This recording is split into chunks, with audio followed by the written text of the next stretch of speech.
Dating ಆಪ್ನಲ್ಲಿ ಪರಿಚಯವಾದಂತಹ ಯುವತಿಯನ್ನ ನಂಬಿದ್ದ ಯುವಕನೋರ್ವ ಇರೋ ಬರೋದನ್ನೆಲ್ಲ ಕಳ್ಕೊಂಡು ಠಾಣೆ ಮೆಟ್ಟಿಲೇರಿದ್ದಾನೆ.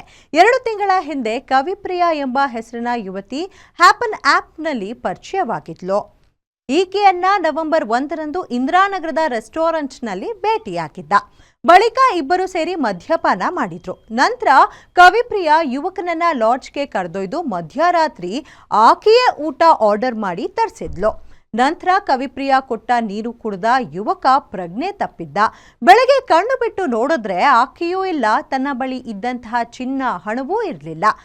ಹೆಡ್ಸೆಟ್, 28 ಗ್ರಾಂ ಚಿನ್ನದ ಸರ, 30 ಗ್ರಾಂ ಚಿನ್ನದ ಕೈಬಳೆ, 10,000 ನಗದು ರೂಪಾಯಿ, 6.89 ಲಕ್ಷ ರೂಪಾಯಿ ಮೌಲ್ಯದ ನಗದನ್ನ ಕದ್ದು ಆಕೆ ಎಸ್ಕೇಪ್ ಆಗಿದ್ದು ಬೆಳಕಿಗೆ ಬಂದಿದೆ. ಘಟನೆ ಸಂಬಂಧ ಯುವಕ ಇಂದಿರಾನಗರ ಠಾಣೆಗೆ ದೂರು ನೀಡಿದ್ದು, ಖತರ್ನಾಕ್ ಲೇಡಿಗಾಗಿ ಪೊಲೀಸರು ಹುಡುಕಾಟ ನಡೆಸುತ್ತಿದ್ದಾರೆ.